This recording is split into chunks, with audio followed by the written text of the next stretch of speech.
ចាប់ចន្ទថ្លាដាក់ក្នុងបាញ់ដុំគេនៅខ្ពស់សែនឆ្ងាយ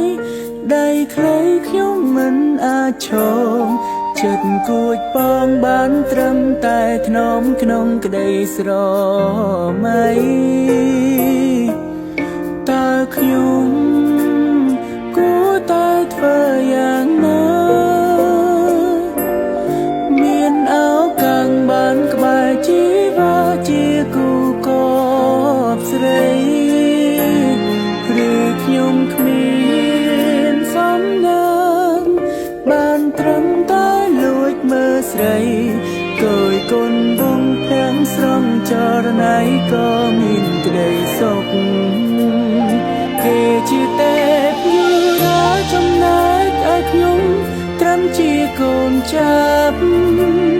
ហេតុអ្វីខ្ញុំដាច់ដាបតោងទានមានលួចស្រឡាញ់គេជាកូនមន្ត្រីចំណែកឲ្យខ្ញុំរាសាមញ្ញទេហើយអ្វីស្នេហ៍គេត្រឹមសត្វចន្លេនដែលលួចស្នេហ៍ច័ន្ទ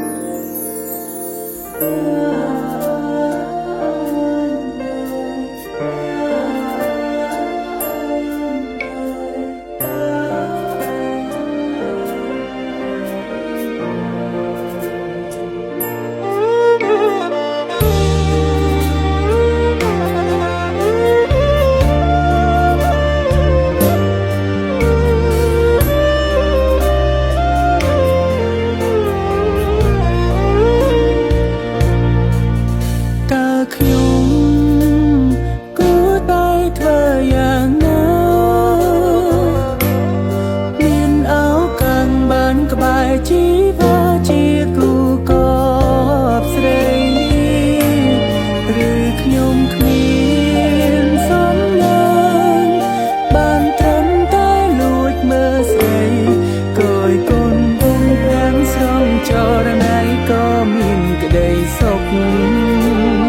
គេជាទេពយុរាចំណែកឲ្យខ្ញុំត្រឹមជាកូនចាប់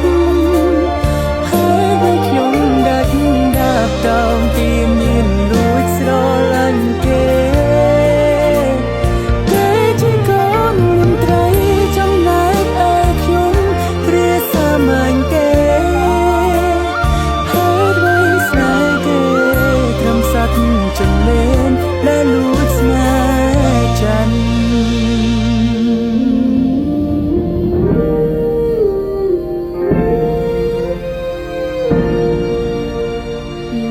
មិនទេពយុរាចងកាយហត្ថាចាប់ដូចរូបបង